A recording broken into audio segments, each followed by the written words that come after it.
আসসালামু আলাইকুম। আপনারা জানেন যে বাংলাদেশে 2007 সালের পরে দ্বিতীয়বারের মতো কারফিউ চলতেছে, অর্থাৎ জরুরি অবস্থা ঘোষণা হয়েছে। এবং 2007 সালের যে জরুরি অবস্থা ঘোষণা করেছিল ফখরুদ্দিন মঈনুদ্দিনের সরকার, সেনাবাহিনী সমর্থিত যে সরকারটি, সেই সরকারের আমলে যে তারা ঘোষণা করেছিল কারফিউ, সেই কারফিউ ছিল মাত্র 2 দিন। 2 দিন পরে তারা কারফিউ উড্ড করে নেন। কিন্তু এবার এই যে হাসিনা সরকার যে কারফিউ জারি করেছেন, সেই কারফিউর আজকে দ্বিতীয় দিন চলছে। গতকালকে প্রথম দিন গেছে এবং কারফিউর প্রথম দিনেও 30-এর উপরে প্রায় 36 জন সাধারণ মানুষ এবং জনতা কিন্তু গতকালকে নিহত হয়েছেন প্রথম দিনে, কারফিউর প্রথম দিন। তো কারফিউর নিয়ম আপনারা সবাই জানেন যে তখন সবাই ঘরের ভিতরে থাকবে বা বাইরে কেউ নামবে না জরুরি প্রয়োজন ছাড়া। কিন্তু বাংলাদেশে কারফিউ ভেঙে গতকালকে প্রচুর আন্দোলন হয়েছে এবং আন্দোলনের কারণে প্রচুর হতাহত হয়েছে। যদিও এখানে সেনাবাহিনী তারা আসলে এই স্বার্থ বা জনতার বিপক্ষে তারা যায় না, একটা গুলিও তারা চালায় না এবং তারা নিয়ম মাফিক যে চেকপোস্ট বা টহল সেটাই তারা দিয়েছে। অর্থাৎ তারা ছাত্র বা জনগণের বিরুদ্ধে তারা কোনো পদক্ষেপ নেয় না এবং সামনেও নিবে না, এরকমের শোনা গেছে। এবং একই সাথে যখন সেনাবাহিনী বলছে যে তারা কোনো গুলি চালাতে পারবে না, তার প্রেক্ষাপটে আজকে রবিবার দিন নৌবাহিনী তাদেরকে মোতায়েনের সিদ্ধান্ত নেওয়া হয়েছে। কিন্তু নৌবাহিনী বলে দিছে যে তারাও কোনো রকমের গুলি কিংবা জনগণের বিপক্ষে, ছাত্রদের বিপক্ষে যাবে না। তো 2007 সালে যে কারফিউ ছিল 2 দিনের, এইবার সেটা অলরেডি 2 দিন শেষ হয়ে গেছে এবং সামনে এটা আরো কতদিন কারফিউ থাকবে কি থাকবে না তার সিদ্ধান্ত এখন পর্যন্ত আসে নাই। বাংলাদেশে ডাটা নাই, নেটওয়ার্ক আজকে প্রায় 3 থেকে 4 দিন বন্ধ এবং যারা প্রবাসী আছে, কোটি কোটি প্রবাসী, তারা খুব টেনশনের মধ্যে দিন পার করতেছে। এর মধ্যে অনেকের পরিবারের লোকজন মারা গেছে, তাদের সাথেও কথা বলতে পারতেছে না, অনেক আহাজারি চলতেছে এবং শেষ মুহূর্তের জন্য যে মায়ের মুখটু দেখবে সেটুকু পারতেছে না। বিশেষ করে সৌদিতে এরকমের ঘটনা অনেকগুলো দেখলাম, অনেকগুলো ঘটনাই ভাইরাল হয়েছে যে মা মারা গেছে, তার মুখটা পর্যন্ত দেখতে পারতেছে না, কারণ বাংলাদেশে ডাটা নেই, নেট বন্ধ।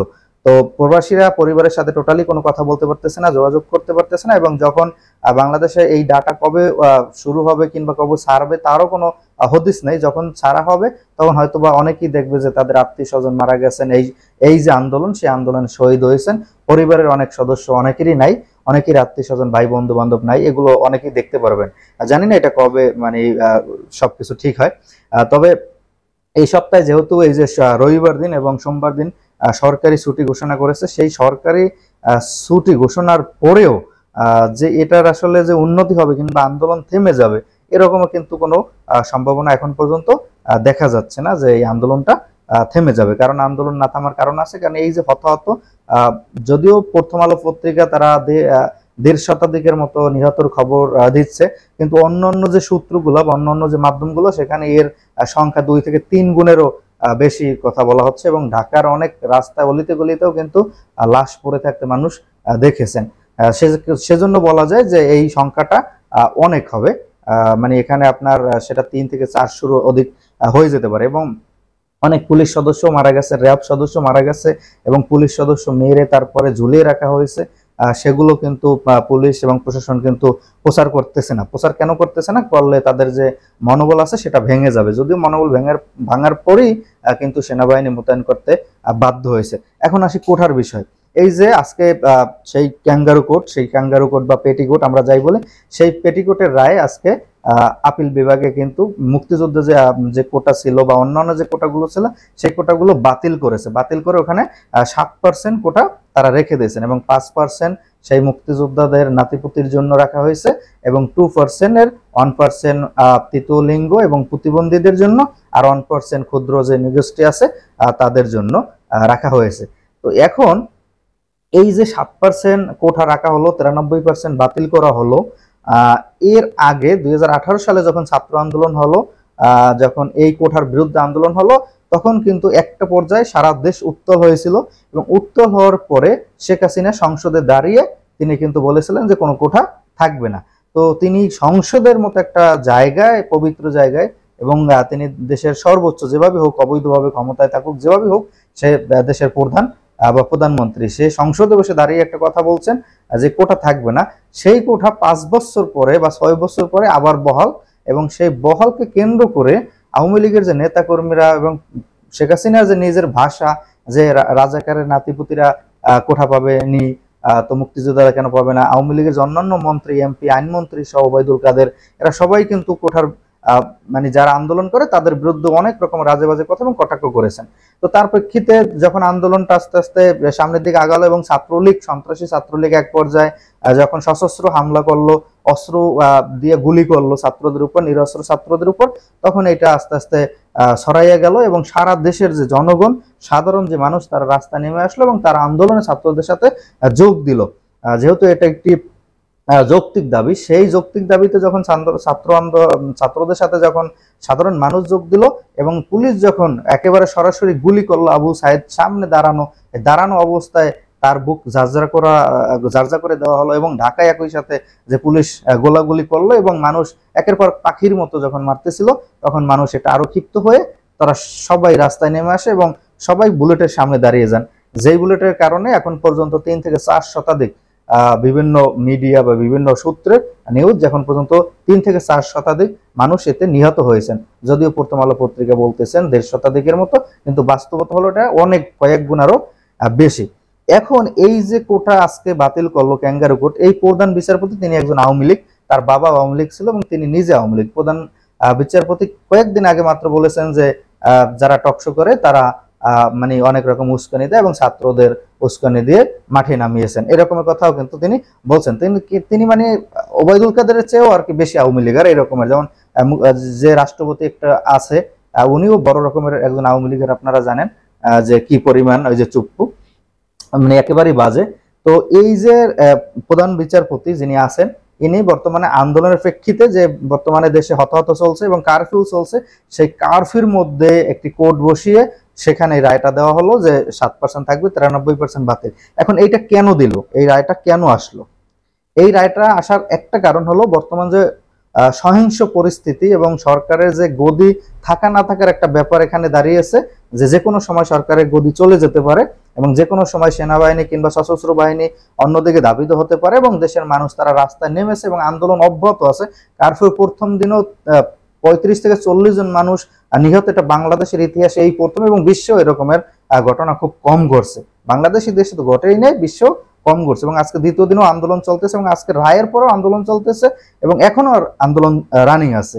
শান্তিনগরে আমি যখন ভিডিও করি, এখন বাংলাদেশ সময় প্রায় 3:30-4টা বাজে, একটু আগেও শান্তিনগরে আপনার এই হামলা এবং ওখানে আন্দোলন কিন্তু চলতেছে। তো ঢাকায় আন্দোলন বলবৎ আছে এবং আন্দোলন এটা আরো তীব্র হবে এবং যদি এই কারফিউটা বন্ধ করা হয়, বন্ধর পরে কিন্তু একটি গণজাগরণ হবে এবং সাধারণ মানুষ যে তারা কিন্তু আবার রাস্তায় নেমে আসবে আরো বেশি করে। তো সেখান থেকেই আসলে আওয়ামী লীগের পতন হবে বলে আশা এবং বিশ্বাস করা যায় এবং অনেকেই মনে করেন যে আওয়ামী লীগের পতন হবে, কারফিউ বন্ধ করলেই আওয়ামী লীগের পতন হবে। তো কারফিউ কখন বন্ধ করে সেটা এখন পর্যন্ত বোঝা যাচ্ছে না, তো সামনে দেখা যাক। এখন এই যে কোঠার যে বাতিলটা করলো, এইটা বর্তমান পরিস্থিতিটা শুধু ঠান্ডা করার জন্যই করা হয়েছে।